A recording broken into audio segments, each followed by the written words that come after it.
जय Shri Radhe ji. Welcome to रंग astro. कई दफे आप देखते होंगे कि आपकी एक या दोनों हथेली में सूर्य की रेखा और आपकी भाग्य रेखा या शनि की स्वतंत्र रेखा आके आपस में मिल जाती है। इनका मिलना आपके लिए शुभ है या अशुभ है, और अगर शुभ है तो कैसे, और अशुभ है तो कैसे, ये कैसे बनता है, सबसे पहले इसके बारे में हम चर्चा करेंगे।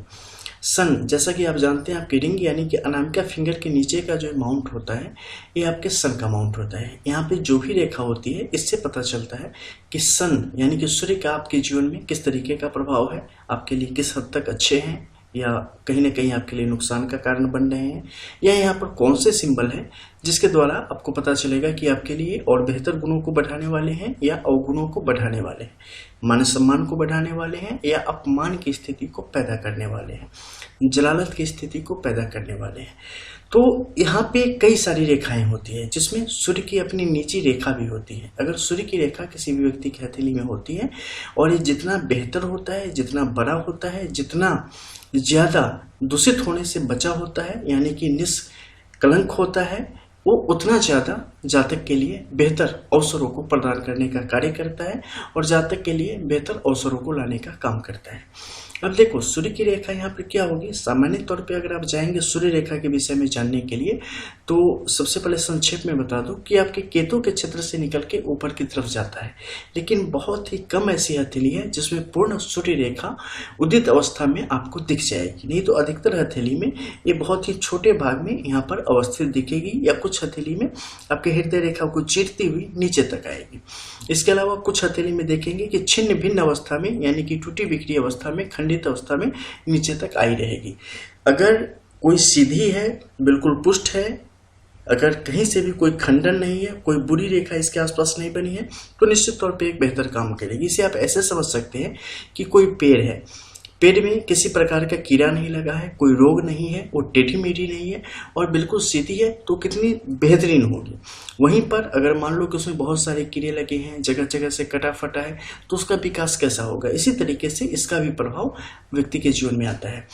तो जब एक ऐसी स्थिति बनती है जिसमें आपकी सूर्य रेखा सामान्य से यानी कि जो सामान्य स्थिति है आपके हृदय रेखा के अंदर अंदर तक, उससे थोड़ी बड़ी हो जाती है और आपके हृदय रेखा से नीचे और मस्तिष्क रेखा के नीचे तक आती आती छोटी पड़ती चली जाती है, और वहीं ठीक बगल से दो रेखाएं निकलती है। एक अगर आपकी शनि की रेखा है जो बिरले लोगों की हथेली में आपको दिख जाएगी, वो ऊपर से नीचे की तरफ आएगी और इस मध्य के क्षेत्र तक आके अधिकांशतः खत्म हो जाती है, और यहाँ से भाग्य रेखा के सहारे वो अपने आप को जीवित महसूस करती है। जैसे कि आप संगम में जाएंगे प्रयाग में, तो वहां पर आपको सरस्वती की धारा दिखाई देगी और जगह आपको बिल्कुल विलीन रूप से यानी कि अदृश्य रूप से वो चलती हुई वहां पे होती है। इसी प्रकार से जो यहाँ पर शनि की रेखा है अदृश्य रूप से भाग्य रेखा के साथ अगर ये मजबूत है तो, और इसका अंतिम सिरा सजीव होके भाग्य रेखा में मिला है, तो उसी आधार पे आप इसको जागृत मान सकते हैं और अदृश्य अवस्था में इसको यहाँ पर जिंदा माना जा सकता है। उसके देखने की, उसकी विवेचना बड़ी गहरी होती है, बड़ी सूक्ष्म होती है। सामान्य लोगों के लिए उन चीजों को समझ पाना काफी मुश्किल होता है। यहाँ पे क्या है कि ये रेखा मान लो भाग्य रेखा के सहारे नीचे तक चलती चली आती है और आपस में मिल जाती है। जब ये आपस में मिलेगी तो एक भी के जैसी आकृति का यहाँ पर निर्माण होगा।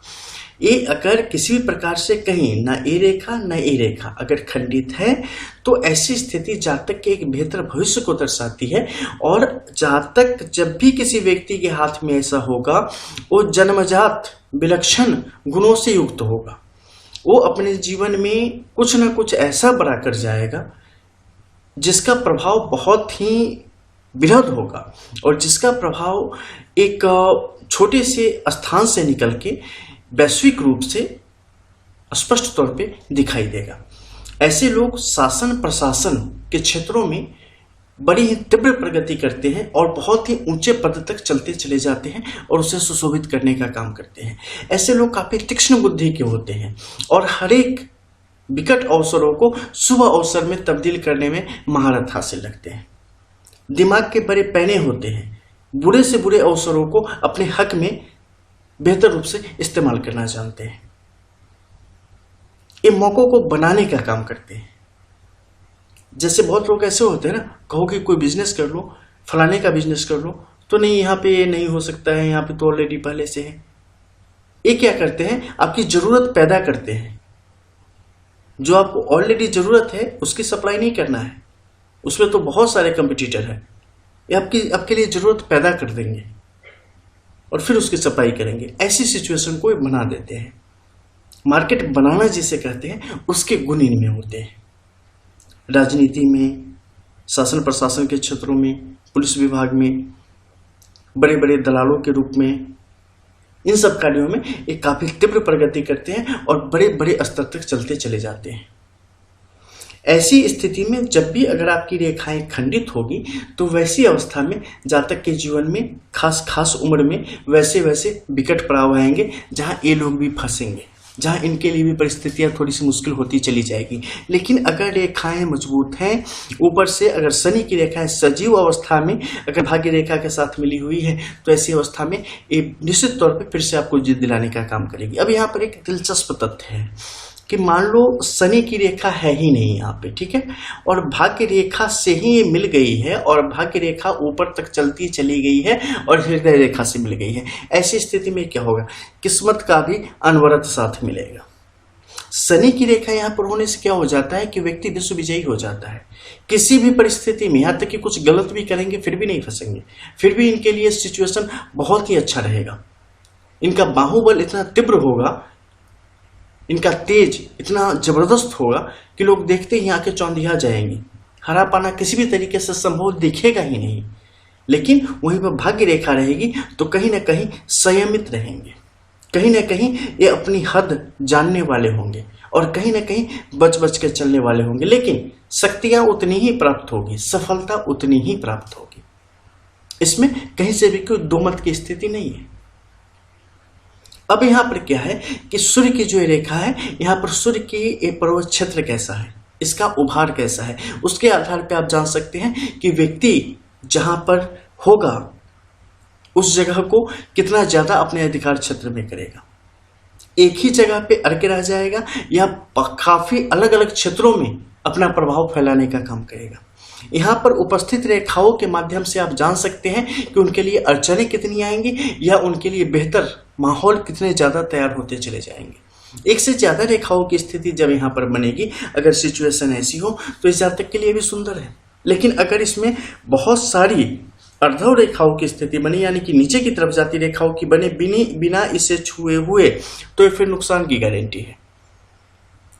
फायदा भी होगा, आएगा भी, जाएगा भी। लेकिन यहीं पर ऊर्ध्व रेखाओं की स्थिति बनती है जो ऊपरगामी है, ऊपर की तरफ जाती है, तो वो फायदे की स्थिति को दर्शाने का काम करेगी। अब यहीं पर वर्ग का हो जाए, यानी कि स्क्वायर हो जाए, ट्राइडेंट हो जाए, ट्रायंगल हो जाए, तो ये सिचुएशन आपकी जो रेखा है ना और जो पर्वत क्षेत्र है उसके गुणों को बढ़ाने का काम करेगी, फिर यहाँ पे लाभ होगा। लेकिन यहीं पर अगर आपके लिए जाले की स्थिति बन जाती है या कोई यव रेखा की स्थिति बन जाती है, तो ऐसी स्थिति, क्रॉस की स्थिति बन जाती है ऐसी सिचुएशन में, तो आपके लिए नुकसान का काम करेगा। वहीं पर शनि के क्षेत्र में देखें, चूंकि अगर भाग्य रेखा गई है और हृदय रेखा के साथ यहाँ पर एक विष्णु सिंबल की स्थिति बन पड़ी है, बड़ा ही सुंदर, बड़ा ही सुफल देने वाला। अगर ये रेखा ऊपर की तरफ बढ़ गई है और यहाँ पर विष्णु सिंबल दो मुखी अवस्था में स्वतंत्र रूप से अवस्थित है, बड़ा ही सुंदर, बहुत ही बढ़िया। ऐसी स्थिति में जातक विभिन्न प्रकार की सफलताओं को अजेय अवस्था में प्राप्त करने की स्थिति में होगा, कोई हराएगा नहीं, लगातार जीत को प्राप्त करेगा। अब यहाँ पर एक और दिलचस्प तथ्य है कि अगर मान लो यहाँ पर जुपिटर की सिचुएशन थोड़ी सी डावाडोल हो, आड़ी तिरछी रेखाएं पूर्ण रूप से यहाँ पर कार्य कर रही हो, तो क्या होगा, जातक की नियति उसे परेशान करेगी, उसकी डेस्टिनी बार बार उसे पीछे की तरफ खींचेगी, बार बार सफलता उसे मिलेगी, लेकिन उसके पीछे पीछे विवाद चलते रहेंगे, आरोप प्रत्यारोप की स्थिति बनी रहेगी, जिंदगी उसकी आसान नहीं होगी। यहाँ पे हमेशा उसके लिए मुश्किलें खड़ी करते रहेंगे लोग। वहीं पर ऐसे कोई विकार यहाँ पर ना हो, क्रॉस का चिन्ह हो, किसी का मजाल नहीं है कि आपके ऊपर कुछ लगा दे और जीत जाए, आप अजेय अवस्था में रहेंगे उस समय।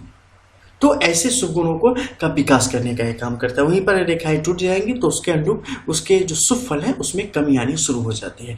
तो इन रेखाओं का काफी सूक्ष्म विश्लेषण अनिवार्य है।